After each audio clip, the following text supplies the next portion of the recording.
How to do philosophy. September 2007.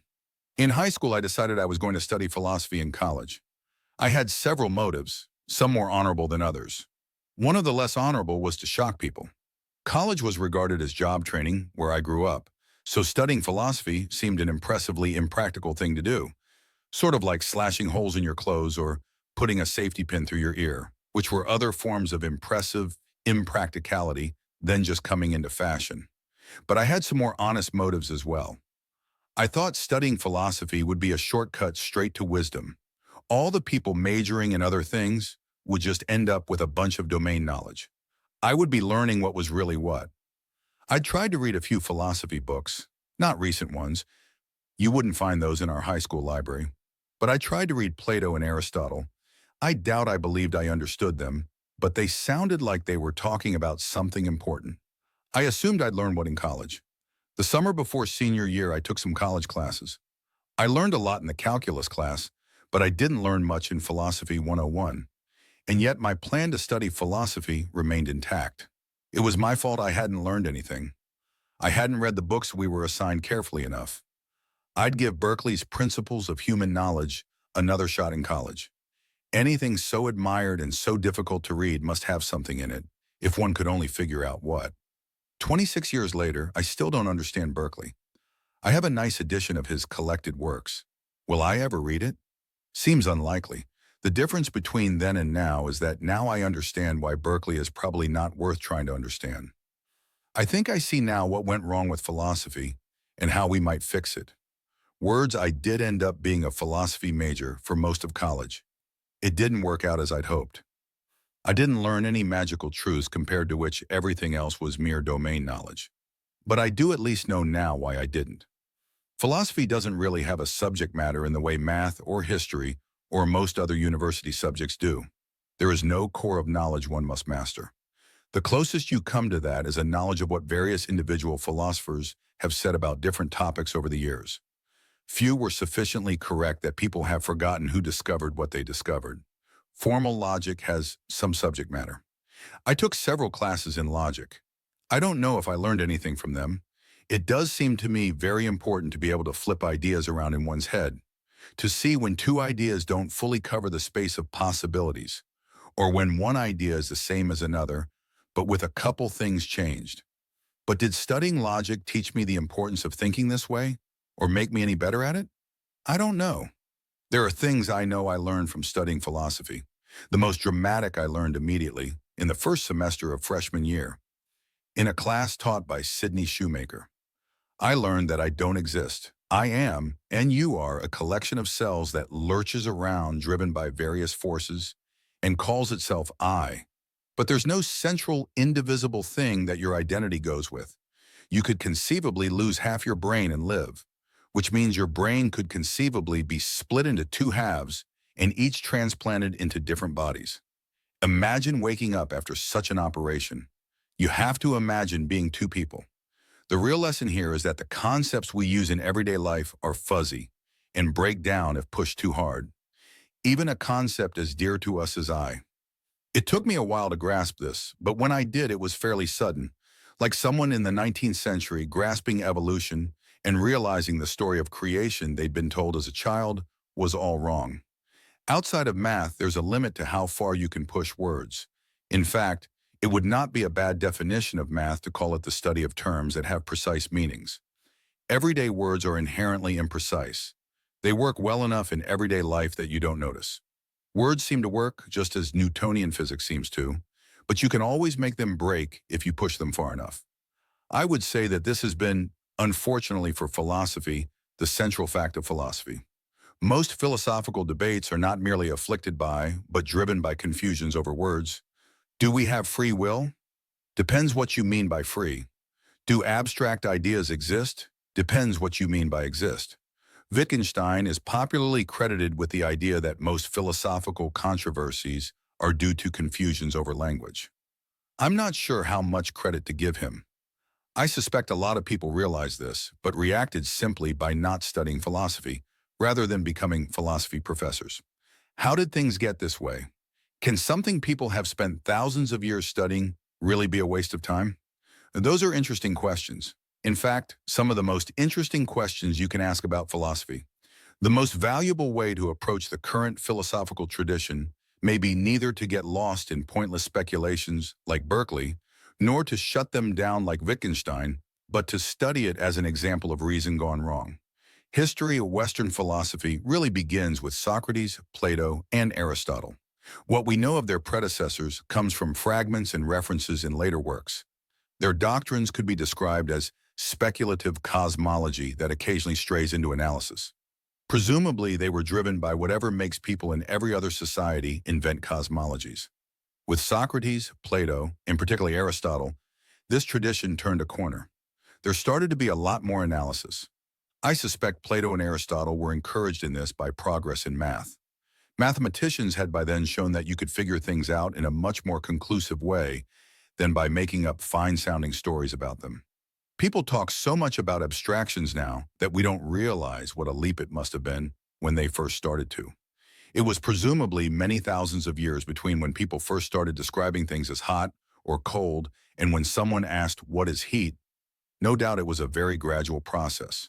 We don't know if Plato or Aristotle were the first to ask any of the questions they did, but their works are the oldest we have that do this on a large scale, and there is a freshness, not to say naivete, about them that suggests some of the questions they asked were new to them at least. Aristotle in particular reminds me of the phenomenon that happens when people discover something new and are so excited by it that they race through a huge percentage of the newly discovered territory in one lifetime. If so, that is evidence of how new this kind of thinking was. This is all to explain how Plato and Aristotle can be very impressive and yet naive and mistaken. It was impressive even to ask the questions they did. That doesn't mean they always came up with good answers. It's not considered insulting to say that ancient Greek mathematicians were naive in some respects, or at least lacked some concepts that would have made their lives easier. So I hope people will not be too offended if I propose that ancient philosophers were similarly naive. In particular, they don't seem to have fully grasped what I earlier called the central fact of philosophy, that words break if you push them too far. Much to the surprise of the builders of the first digital computers, Rod Brooks wrote, programs written for them usually did not work. Something similar happened when people first started trying to talk about abstractions. Much to their surprise, they didn't arrive at answers they agreed upon. In fact, they rarely seemed to arrive at answers at all. They were in effect arguing about artifacts induced by sampling at too low a resolution. The proof of how useless some of their answers turned out to be is how little effect they have. No one after reading Aristotle's Metaphysics does anything differently as a result. Surely I'm not claiming that ideas have to have practical applications to be interesting? No, they may not have to. Hardy's boast that number theory had no use whatsoever wouldn't disqualify it. But he turned out to be mistaken. In fact, it's suspiciously hard to find a field of math that truly has no practical use. And Aristotle's explanation of the ultimate goal of philosophy in Book A of the Metaphysics implies that philosophy should be useful too. Theoretical knowledge. Aristotle's goal was to find the most general of general principles. The examples he gives are convincing. An ordinary worker builds things a certain way out of habit. A master craftsman can do more because he grasps the underlying principles. The trend is clear. The more general the knowledge, the more admirable it is. But then he makes a mistake, possibly the most important mistake in the history of philosophy. He has noticed that theoretical knowledge is often acquired for its own sake, out of curiosity rather than for any practical need. So he proposes there are two kinds of theoretical knowledge, some that's useful in practical matters and some that isn't. Since people interested in the latter are interested in it for its own sake, it must be more noble. So he sets as his goal in the Metaphysics the exploration of knowledge that has no practical use, which means no alarms go off when he takes on grand but vaguely understood questions and ends up getting lost in a sea of words. His mistake was to confuse motive and result. Certainly people who want a deep understanding of something are often driven by curiosity rather than any practical need. But that doesn't mean what they end up learning is useless. It's very valuable in practice to have a deep understanding of what you're doing. Even if you're never called on to solve advanced problems, you can see shortcuts in the solution of simple ones, and your knowledge won't break down in edge cases, as it would if you were relying on formulas you didn't understand. Knowledge is power. That's what makes theoretical knowledge prestigious. It's also what causes smart people to be curious about certain things and not others. Our DNA is not so disinterested as we might think. So while ideas don't have to have immediate practical applications to be interesting, the kinds of things we find interesting will surprisingly often turn out to have practical applications. The reason Aristotle didn't get anywhere in the metaphysics was partly that he set off with contradictory aims, to explore the most abstract ideas, guided by the assumption that they were useless. He was like an explorer looking for a territory to the north of him, starting with the assumption that it was located to the south. And since his work became the map used by generations of future explorers, he sent them off in the wrong direction as well. Perhaps worst of all, he protected them from both the criticism of outsiders and the promptings of their own inner compass by establishing the principle that the most noble sort of theoretical knowledge had to be useless. The metaphysics is mostly a failed experiment. A few ideas from it turned out to be worth keeping. The bulk of it has had no effect at all. The metaphysics is among the least read of all famous books. It's not hard to understand the way Newton's Principia is, but the way a garbled message is. Arguably, it's an interesting, failed experiment. But unfortunately, that was not the conclusion Aristotle's successors derived from works like the Metaphysics. Soon after, the Western world fell on intellectual hard times. Instead of version 1s to be superseded, the works of Plato and Aristotle became revered texts to be mastered and discussed. And so things remained for a shockingly long time. It was not till around 1600 in Europe, where the center of gravity had shifted by then, that one found people confident enough to treat Aristotle's work as a catalog of mistakes. And even then, they rarely said so outright. If it seems surprising that the gap was so long, consider how little progress there was in math between Hellenistic times and the Renaissance. In the intervening years, an unfortunate idea took hold, that it was not only acceptable to produce works like the Metaphysics, but that it was a particularly prestigious line of work, done by a class of people called philosophers. No one thought to go back and debug Aristotle's motivating argument, and so instead of correcting the problem Aristotle discovered by falling into it, that you can easily get lost if you talk too loosely about very abstract ideas, they continued to fall into it. The singularity, curiously, however, the works they produced continued to attract new readers.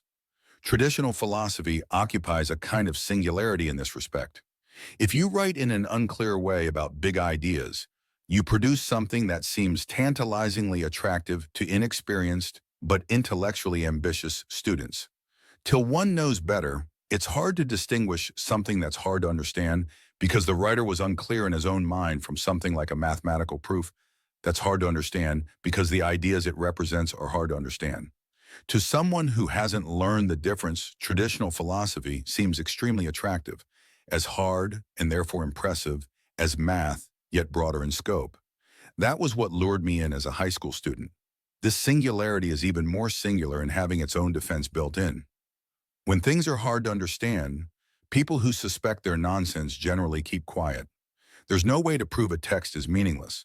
The closest you can get is to show that the official judges of some class of texts can't distinguish them from placebos. And so instead of denouncing philosophy, most people who suspected it was a waste of time just studied other things. That alone is fairly damning evidence, considering philosophy's claims. It's supposed to be about the ultimate truths. Surely all smart people would be interested in it if it delivered on that promise. Because philosophy's flaws turned away the sort of people who might have corrected them, they tended to be self-perpetuating. Bertrand Russell wrote in a letter in 1912, "Hitherto the people attracted to philosophy have been mostly those who loved the big generalizations, which were all wrong, so that few people with exact minds have taken up the subject." His response was to launch Wittgenstein at it with dramatic results. I think Wittgenstein deserves to be famous not for the discovery that most previous philosophy was a waste of time, which, judging from the circumstantial evidence, must have been made by every smart person who studied a little philosophy and declined to pursue it further, but for how he acted in response. Instead of quietly switching to another field, he made a fuss from inside. He was Gorbachev. The field of philosophy is still shaken from the fright Wittgenstein gave it. Later in life, he spent a lot of time talking about how words worked. Since that seems to be allowed, That's what a lot of philosophers do now. Meanwhile, sensing a vacuum in the metaphysical speculation department, the people who used to do literary criticism have been edging Kantward under new names like literary theory, critical theory, and when they're feeling ambitious, plain theory. The writing is the familiar word salad. Gender is not like some of the other grammatical modes which express precisely a mode of conception without any reality that corresponds to the conceptual mode, and consequently do not express precisely something in reality by which the intellect could be moved to conceive a thing the way it does, even where that motive is not something in the thing as such. The singularity I've described is not going away. There's a market for writing that sounds impressive and can't be disproven. There will always be both supply and demand. So if one group abandons this territory, there will always be others ready to occupy it. A proposal. We may be able to do better. Here's an intriguing possibility. Perhaps we should do what Aristotle meant to do instead of what he did. The goal he announces in the Metaphysics seems one worth pursuing: to discover the most general truths. That sounds good, but instead of trying to discover them because they're useless, let's try to discover them because they're useful. I propose we try again, but that we use that heretofore despised criterion, applicability, as a guide to keep us from wandering off into a swamp of abstractions. Instead of trying to answer the question, what are the most general truths? Let's try to answer the question, of all the useful things we can say, which are the most general? The test of utility I propose is whether we cause people who read what we've written to do anything differently afterwards. Knowing we have to give definite, if implicit advice will keep us from straying beyond the resolution of the words we're using. The goal is the same as Aristotle's. We just approach it from a different direction. As an example of a useful, general idea, consider that of the controlled experiment. There's an idea that has turned out to be widely applicable. Some might say it's part of science, but it's not part of any specific science. It's literally metaphysics in our sense of meta. The idea of evolution is another. It turns out to have quite broad applications, for example, in genetic algorithms and even product design. Frankfurt's distinction between lying and bullshitting seems a promising recent example. These seem to me what philosophy should look like. Quite general observations that would cause someone who understood them to do something differently. Such observations will necessarily be about things that are imprecisely defined. Once you start using words with precise meanings, you're doing math. So starting from utility won't entirely solve the problem I described above. It won't flush out the metaphysical singularity, but it should help. It gives people with good intentions a new roadmap into abstraction, and they may thereby produce things that make the writing of the people with bad intentions look bad by comparison. One drawback of this approach is that it won't produce the sort of writing that gets you tenure. And not just because it's not currently the fashion. In order to get tenure in any field, you must not arrive at conclusions that members of tenure committees can disagree with. In practice, there are two kinds of solutions to this problem. In math and the sciences, you can prove what you're saying, or at any rate adjust your conclusions so you're not claiming anything false. In the humanities, you can either avoid drawing any definite conclusions, or draw conclusions so narrow that no one cares enough to disagree with you. The kind of philosophy I'm advocating won't be able to take either of these routes. At best, you'll be able to achieve the essayist standard of proof, not the mathematicians or the experimentalists. And yet you won't be able to meet the usefulness test without implying definite and fairly broadly applicable conclusions. Worse still, the usefulness test will tend to produce results that annoy people. There's no use in telling people things they already believe, and people are often upset to be told things they don't. Here's the exciting thing, though. Anyone can do this. Getting to general plus useful by starting with useful and cranking up the generality may be unsuitable for junior professors trying to get tenure, but it's better for everyone else, including professors who already have it. This side of the mountain is a nice gradual slope. You can start by writing things that are useful but very specific, and then gradually make them more general. Joe's has good burritos. What makes a good burrito? What makes good food? What makes anything good? You can take as long as you want. You don't have to get all the way to the top of the mountain. You don't have to tell anyone you're doing philosophy. If it seems like a daunting task to do philosophy, here's an encouraging thought. The field is a lot younger than it seems. Though the first philosophers in the Western tradition lived about 2,500 years ago, it would be misleading to say the field is 2,500 years old, because for most of that time, the leading practitioners weren't doing much more than writing commentaries on Plato or Aristotle while watching over their shoulders for the next invading army. In the times when they weren't, philosophy was hopelessly intermingled with religion. It didn't shake itself free till a couple hundred years ago, and even then was afflicted by the structural problems I've described above. If I say this, some will say it's a ridiculously overbroad and uncharitable generalization, and others will say it's old news. But here goes. Judging from their works, most philosophers up to the present have been wasting their time. So in a sense, the field is still at the first step. That sounds a preposterous claim to make. It won't seem so preposterous in 10,000 years. Civilization always seems old because it's always the oldest it's ever been. The only way to say whether something is really old or not is by looking at structural evidence. And structurally, philosophy is young. It's still reeling from the unexpected breakdown of words. Philosophy is as young now as math was in 1500. There is a lot more to discover. Notes and practice. Formal logic is not much use because despite some progress in the last 150 years, we're still only able to formalize a small percentage of statements. We may never do that much better, for the same reason 1980s-style knowledge representation could never have worked. Many statements may have no representation more concise than a huge, analog brain state. It was harder for Darwin's contemporaries to grasp this than we can easily imagine. The story of creation in the Bible is not just a Judeo-Christian concept. It's roughly what everyone must have believed since before people were people. The hard part of grasping evolution was to realize that species weren't, as they seemed to be, unchanging, but had instead evolved from different, simpler organisms over unimaginably long periods of time. Now, we don't have to make that leap. No one in an industrialized country encounters the idea of evolution for the first time as an adult. Everyone's taught about it as a child, either as truth or heresy. Greek philosophers before Plato wrote in verse. This must have affected what they said. If you try to write about the nature of the world in verse, it inevitably turns into incantation. Prose lets you be more precise and more tentative. Philosophy is like math's ne'er-do-well brother. It was born when Plato and Aristotle looked at the works of their predecessors and said in effect, "Why can't you be more like your brother?" Russell was still saying the same thing 2,300 years later. Math is the precise half of the most abstract ideas, and philosophy the imprecise half. It's probably inevitable that philosophy will suffer by comparison because there's no lower bound to its precision. Bad math is merely boring, whereas bad philosophy is nonsense. And yet there are some good ideas in the imprecise half. Aristotle's best work was in logic and zoology, both of which he can be said to have invented.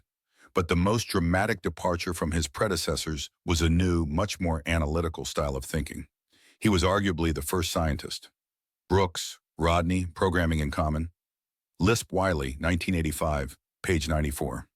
Some would say we depend on Aristotle more than we realize, because his ideas were one of the ingredients in our common culture.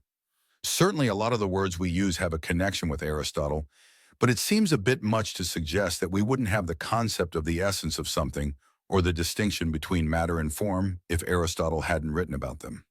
One way to see how much we really depend on Aristotle would be to diff European culture with Chinese.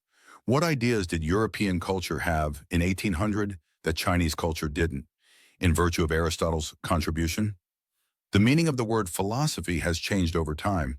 In ancient times, it covered a broad range of topics, comparable in scope to our scholarship, though without the methodological implications. Even as late as Newton's time, it included what we now call science.